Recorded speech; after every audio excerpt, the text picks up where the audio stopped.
Okay, well, we're continuing to talk about our normal curve work, and we're going to introduce something called the standard normal curve. Now, we talked before about the problem, or the issue is that depending upon the mean and the standard deviation of your particular population, the curve you use, and therefore the table that you would use to find those values, needs to be different. Since there is an infinite number of choices for the values for mu and an infinite number of choices for the value for sigma, there would need to be an infinite number of tables. There's a way to get around that issue, and that is the standard normal curve. What we do is this.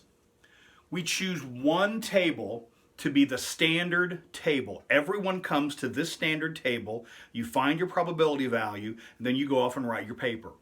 It's like the common watering hole of the Serengeti.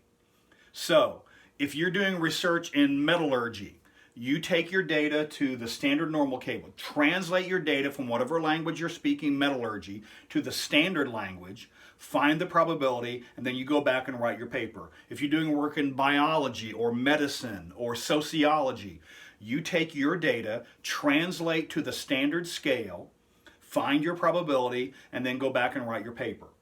And so that's what we're going to be dealing with. The standard normal curve is this. This is the picture you're going to be drawing over and over and over again. If you had a nickel for every time you're going to draw this picture, you'd have several dollars for sure. This is the picture we're going to draw. The normal curve, the axis of symmetry, and below it we're going to draw two different axes. One thing we do is we separate the curve from the axis just to help represent this without the picture getting messy. So each of these is considered an axis, but the bottom axis, this is the data scale. Typically those are going to be the x values, and then the middle line corresponds to the standard scale.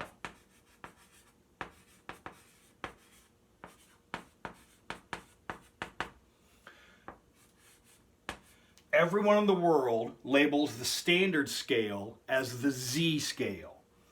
So the data scale can be x's or y's or whatever you're dealing with, but the standard scale, everyone labels that as the z scale. The data scale, the center is whatever the mean happens to be for your particular population. But the standard scale is always, always, always centered at 0. The center of the standard scale corresponds to 0.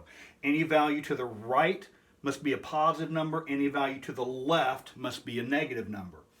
On the ordinary scale of the data, the x scale, anything goes. You might be doing research in Antarctica, and so these might all be negative numbers. There might be some positive, some negative. Anything goes on the data scale. But the standard scale, the center must be at 0.